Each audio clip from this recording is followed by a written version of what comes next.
Welcome back, football fam. It's your boys, the Gilly Boys.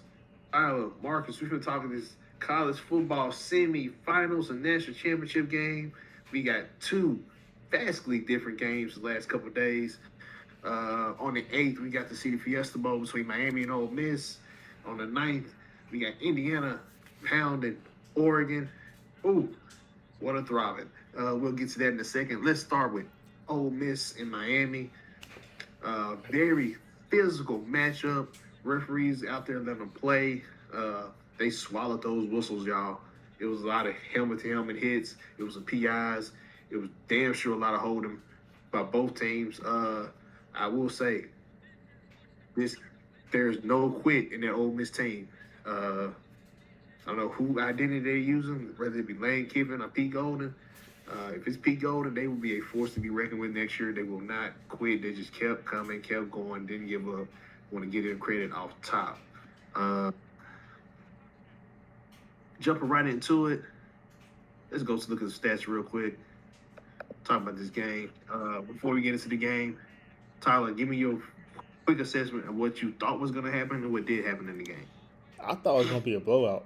Not technically a blowout, but at least like a 2 touchdown game maybe. But because we know this Ole Miss defense is very suspect. But Charlie Weiss called a game that day. He called a great game. Then Lacey gets hurt. I think somebody cut their leg off and gave it to him in the second half because he started back running. I thought he was done. Man, Trinidad Chambers making plays with his legs finally in the fourth quarter. The tight end with a touchdown, like I said. Man, this Ole Miss team showed up, made the game. Shout out to Miami, man. They didn't get much pressure on Trinidad Chambers. I was shocked. I was really shocked. But you got some say? Yeah, I was gonna say that was more by design. I think try to contain him in the pocket. I think they made a decision to say if we're gonna lose this game, it's gonna be for Trinidad throwing it down the field. They were trying to force him to throw it in coverage and see if they can get an interception. And he threw some questionable balls. Very. Miami dropped 4 picks, I think. So Mm-hmm. he gave them chances to get the. Basically, they went the Marcel Reed route during most of the game. Trinidad put some balls out there for them to get. They just didn't get them like they did against Marcel Reed. So I think that's what that was.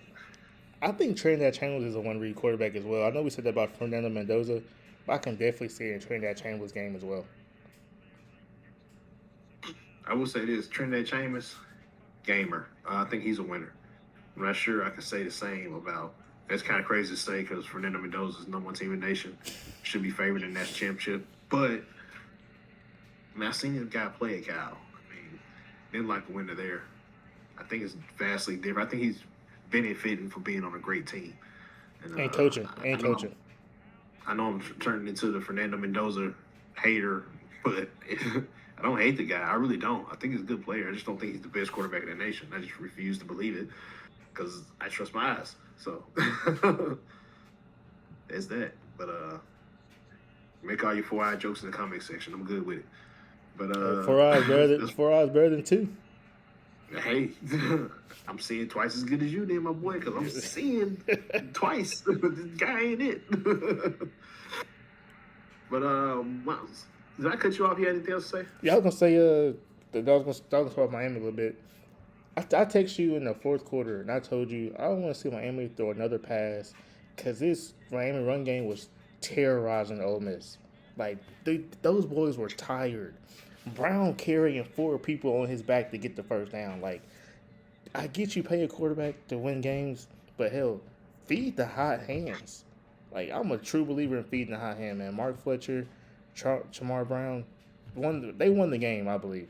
I really believe they won the game. Because I'm going to say this one last thing. Did Miami control time of possession? They controlled it.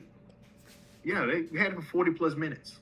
Exactly. Ran 88 plays, I think. So, and 40-plus minutes. And playing fast is a disadvantage. Like, I get Ole Miss wants to hurry up tempo, but at a certain point you can't play fast the whole game. It hurts the defense. Exactly. Now your defense, I've been on the sideline for 2-3 minutes, and they right back out there, and they're like, here we go again. So eventually the defense wears down. And one thing Miami can do, second half of the games, they're going to wear down the defense. Facts. And I said before this game, this was going to be the Carson Beck game. And I think he delivered. He missed some shots early. Bad communication with him and Malachi Tony. Had some balls batted at the line of scrimmage in the first half. They got cleaned up in the second half. They had some missed timings for some guys. A couple shots towards the sideline. But when you needed to make a play in the passing game, I think he did it every single time. Miami had 3 drives that I think of 13 plays or more, and those last 2 especially, 70-plus yards each down the field with the passing game because they had to pass on that last one. Mm-hmm. And Carson got him down there into the red zone and hits him with the rollout QB run for a touchdown. It was not a design run. Man coverage. He got everybody looking to the right. Offensive line pulls to the left. He sneaks on by. Clean touchdown. He's celebrating all the way in. I watched it 100 times. I'm floored by it. But I would say Ole Miss came in with the right game plan. Getting the ball out quick. Getting to the playmakers on the outside. Caden Lee and Stribling look great. Kyle Lacey had the big run for 73 yards in the second quarter. I think he was held in check when he got back into the game after that. Miami, tough against the run against everybody this year. Keep that in mind moving forward. Just want to say, playing man coverage in the red zone, crazy. It's crazy. Like, I get that Ole Miss and Pete Gold's a man coverage team, but you got to trust the zone at some point, especially when you're that close to the red zone. You got to keep your eyes on the quarterback. Yeah, I mean, the field is shrink, so, I mean, why not drop into the zone? I think Miami took advantage of the Keon Marion versus Chris Graves Jr. matchup. He was abused most of the game, in my opinion. Is that the transfer from Florida? Chris Graves actually was committed to Miami. Okay. He played on the Miami Hurricanes, and he transferred out after the year. Some stuff going on with his daddy, whatever. But that's not a hero. That's neither here or there. But he really got taken advantage of in this one. I think he had a pretty bad game. Very. Keon Marion really took his man to the woodshed and BTA'd him. Yeah, you see a DB with 8 tackles is not good. Hey, he got 7 of them. He got 7 of them solo though. So shout out to him for that. He did have 3 pass breakups. He had a couple PIs. So it was a rough night for him. He actually hit the portal. Did you know that? What? He's in the portal. He hit the portal today. So. Golly, dude. You were playing in the semifinals on the field, starting, and you were in the portal. So maybe he got some flack in the locker room. Possibly, but I would have said something. He is that type of guy. So I'm gonna leave that alone. Any more thoughts you want to say about this game? Yeah, Trinidad Chambers proved to me that he is QB1 in this draft. We always said it was a weak draft class. He proved to me that he's QB1.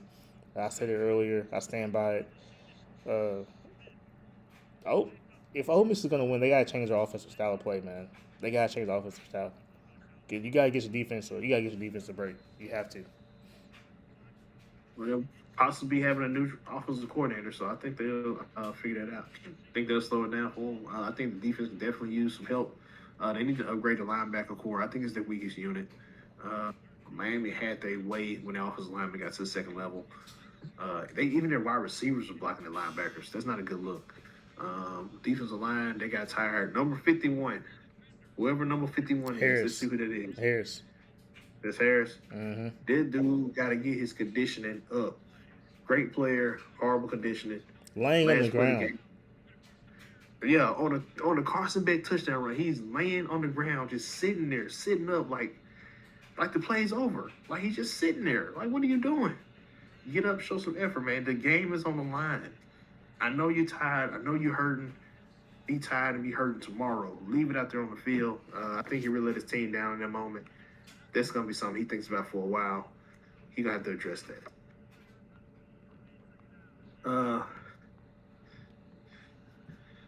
Mario Cristobal has made it to the national championship with the Miami Hurricanes. Shout out to him. He came over to Miami from Oregon. Oregon themselves are on the cusp of trying to get to the national championship as well. They'll be playing Indiana. Let's see how that game played out. Moving on. The Oregon Ducks end up losing the game 56-22. Very first play of the game. Tyler, tell us what happened. Yeah, so first play of the game, I know I said this before, don't throw the out route. Especially in zone coverage. Do not throw the out route. And what did he do? He threw the out route, pick six. So But he didn't call it, though. He didn't? It's on the play call. I mean, that's especially when you're on that boundary. You can't throw it out. You can't throw the out route that way. That's the first thing. Secondly, pick six. Or Indiana had short field position the whole game. Mendoza had 177 yards and 5 touchdowns. That's a crazy. That's a crazy stat. He hasn't been in a position to have to drive down the field. Exactly. So does that change later? I mean, does the offensive line hold up against Miami? Because we know Oregon's defensive line is very suspect. I mean, Amari Washington, one of my favorite players on the defensive line, so I'm gonna give him a little credit there. He did not have his best game. He was kind of non-existent for a while. The interior of Indiana's offensive line is pretty damn good. I will give him credit for that. A lot of guys picked the wrong night. They had their worst game of the season. Or for Oregon. If I can just go back up to the Russian real quick. Go ahead. Jay Harris came to the season 5th on the depth chart in Oregon. He's the starting running back in the semifinals. This reason is because other Oregon running backs had to hit the portal because there's only one transfer portal window, supposedly.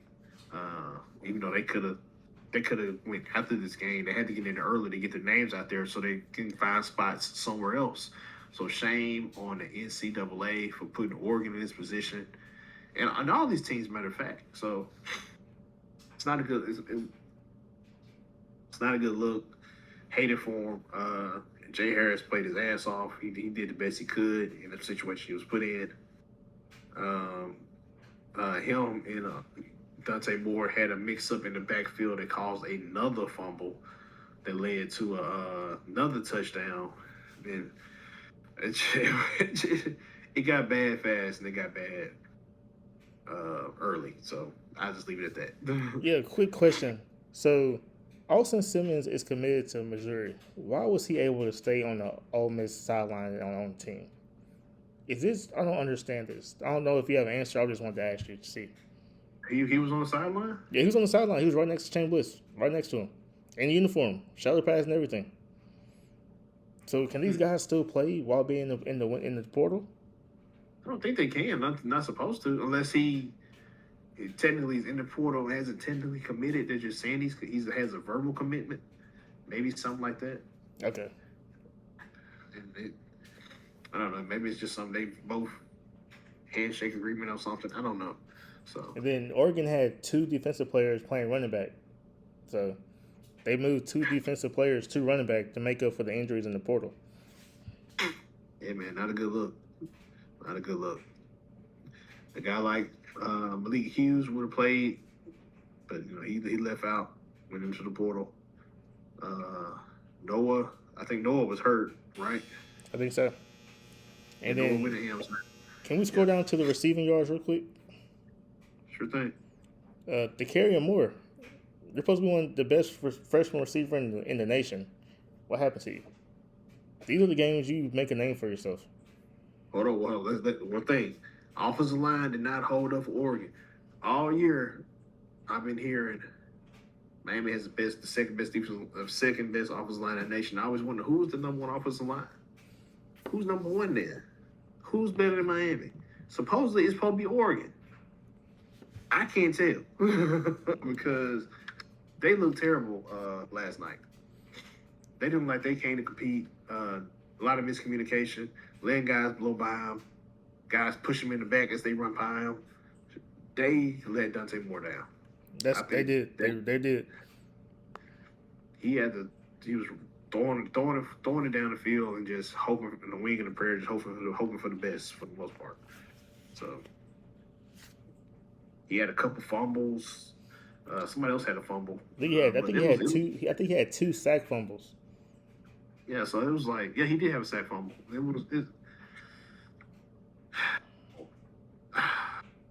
Prognon and Isaiah World and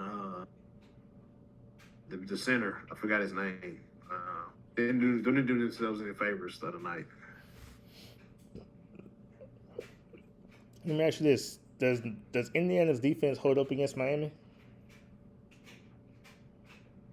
Let's talk about it. Let's move on to. It's not really much to say about this game, so let's just put a nail in it. Let's move on to our initial thoughts on the national championship. Let me join you back on the Discord real quick. How do I feel personally? How do you feel personally? Opening thoughts on the game. My opening thoughts on the game. Mm-hmm. Indiana should be favored, rightfully so. They are the number 1 team in the nation. They should be favored. Couple things that y'all didn't look at this game. One, it's in Miami. There's no hiding that. That's not a setup. That was put in place years ago. Years ago. This game would be in Miami. Miami just happened to make it this year. Congratulations, Hurricanes. 2. These are 2 very physical teams who have a common opponent who beat that common opponent the same way, being more physical than they are. I tend to believe that one team is more physical than the other. I think Miami is a little bit more physical than Indiana. Indiana beat Ohio State, 13-10? Mm-hmm. Is that right? Miami beat Ohio State 24-14. Not saying one thing's related to the other. I'm just saying triangle theories. That's the thing. So, there is rumors of flu bugs going around for a certain team. They did not make it public during the game or before the game, so I will not say anything about it now. But that could have affected some certain teams' performances on the field. I think Miami's offensive line, yet again, dominates the game. Just my initial thoughts. I think D'Angelo Pons matches up primarily on Malachi Tony, takes him out of the game. I like Pons. I like Pons. Interesting about Pons, he was trying to, when he was in the portal, he was trying to decide between Indiana and Miami. Look where he's at now. When he first committed to Indiana, I was like, "You going to Indiana? You picking Indiana over Miami? Are we down that bad? We can't be down that bad, bro. You tripping." Shout out to him. Shout out to the Hoosiers. You're in the national championship. No beef. Made the right choice. So, you made the right choice for you, man. You are one of the best nickel corners in the nation. You're doing your thing. I'm proud of you. I think Indiana's passing game has the advantage. Miami took a lot of hits in the secondary this last game. Damari Brown still out. O.J. Frederick did not play in the semifinals. No, not sure if he's playing in the national championship, so he could be out. I saw an interview. He said he was, but he doesn't have control over that. But he said he feels like he's ready. Damari Brown, I think Damari Brown had somebody who was going to play, but he didn't. You had the targeting call. I'm not sure how this is going to play out against who was that? God, I can't remember. It was, one of the DBs had the targeting call. I can't remember who it is now. It was a safety. Was it Dylan Day? It wasn't. It was the other one. That wasn't Day. It was the other one. Zachariah Poyser. I think so. I think it was him. Okay, well, you could have a situation where they try to suspend him for a half. I don't think they will If though. it's okay, I mean, I mean, it'd be up to the NCAA. I don't know how this works in the playoffs, so we'll see. You got the situation with Bryce Fitzgerald getting robbed at gunpoint Friday or yesterday, so who knows where his mindset is. You had a situation with Jacoby Thomas battling injury. You got Mesidor battling injury. Mesidor hurt, Ruben Baines hurt, Ahmad Moten's hurt. That's all on the D line right there. And I expect all of them to play, but what percentage would they be at? Indiana should be favored in the game, no questions about it. But the amount they should be favored, I don't think they should be favored by that much. Right now, I think it's open at 7.5. You kidding me? 7.5? I think it's because like just a touchdown, but it's still a lot though. I say I at least give it like 5.5. Like, Yeah, because it's only gonna go up. When more news comes out, it's only gonna go up. I think it's crazy. It's gonna be double digits by the time the game starts, and it's really gonna piss a lot of Miami players off. yep. So I hope it does. Let me ask you this: at a certain point, do we stop picking against Kirk Sagnetti? Yeah. I'll start next year because I'm picking against him this one. But I think I'm done picking against him. Like he's all year. I think he's trying to tell me something. What's crazy is I jumped on the Indiana bandwagon before you, and now you want to get on there. You want to pick him. You want to pick him this week? I mean, hey, like, every time I don't pick them, they win. So maybe if I pick them, they'll lose. All right, go with that method. All right, we are 9 days out from the game, y'all. So this is just opening thoughts. We will drop more videos on the game. I will give you guys. We will drop a video on keys to victory for both teams, Miami and Indiana. Separate videos too for the Indiana fans and for the Miami fans. We'll do a video on X factors and we'll break down who has the advantage at each level. We'll do it all, man. We're gonna cover this game. But it was just opening thoughts. Tyler, you got anything else? Indiana, you made me look like a fool. Because I remember when we first did the rankings for top 25, we said, "Why is Indiana in here?" Illinois. I mean, I'm baffled. Who's half right? We were at least Illinois, we were right about one team. Was way off about the other. I would say this. I think the pass rush gets to Fernando Mendoza though. They find a way. I don't think they play Fernando Mendoza the same way they played Trinidad Chambers. I think they go all out and get to Fernando. So he has to be ready. He's seen this Miami defense. He saw it last year. It's not the same defense. So I'm pretty sure he's feeling confident, but it's not the same defense. Quick question. Last question.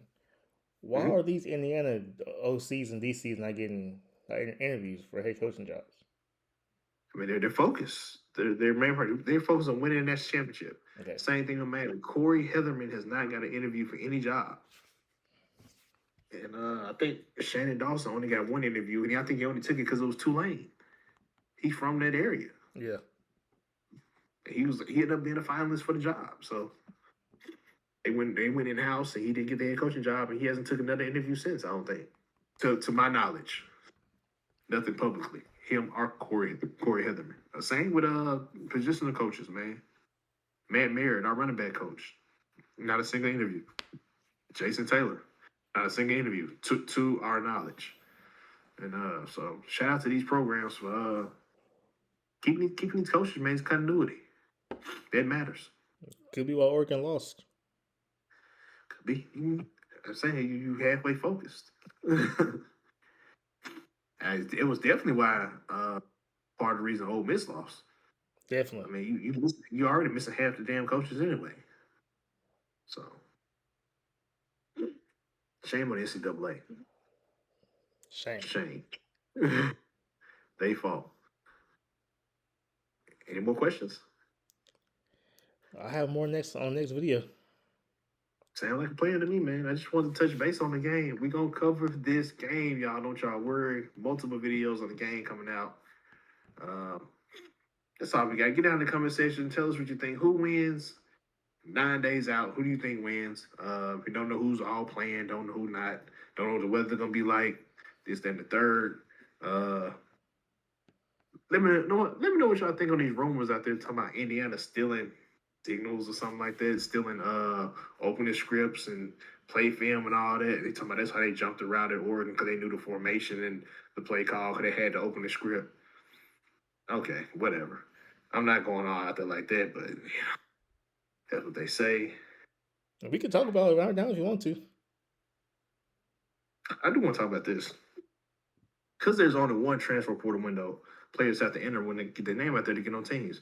Miami lost a tight end by the name of, I don't want the name out there. We lost a player, but he ends up committing to Indiana. So my thing is, I mean, this guy knows the playbook. He knows the tendencies. He knows everything. He knows what Miami's gonna do. Do you think he shares the information with Indiana? I doubt it because if he was to share the information, it would be an easy way to find out. Like the days He can't do nothing about it. He's an Indiana Hoosier. That's it. You can't be mad at him. That's his squad. I mean, but do we know if he's even there right now? He's there. No. I think he's there. He's not in Miami. I know that. He's a good player too. Shout out to him, man. He's a good player. I like him. He gonna do good things in Indiana. You use everything to your advantage. You're trying to win. I mean, you play to win the game. I ain't mad at it. I mean, but then again, who could have predicted it was gonna be Indiana versus Miami? So right, he committed before both teams advanced. So okay. I'm not saying that like, oh, they're cheating. No, I'm just saying it just happened. It was just something. This is my thing about the cheating thing. Is it cheating though? Because you get to watch these film on teams. You get to you get to go to the games and watch the sidelines and all this. I'm like, is it cheating? Like, it's usually using every tool in your advantage to try to win against this team. I guess trying to say the way they're obtaining it is illegal. I don't know, but people will say anything just because the team they don't want a team to win or something. Like they don't. Maybe this team's just that damn good. Like, can we just agree?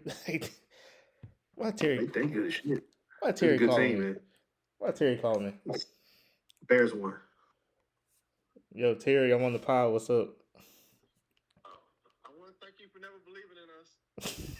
We couldn't have done without you. Young up. Terry, I told you I picked them because every time I pick the Packers, they lose. I told you this. Go watch the videos. Every time I pick the Packers, they lose. So you're welcome. Every time you pick against the Bears, you lose.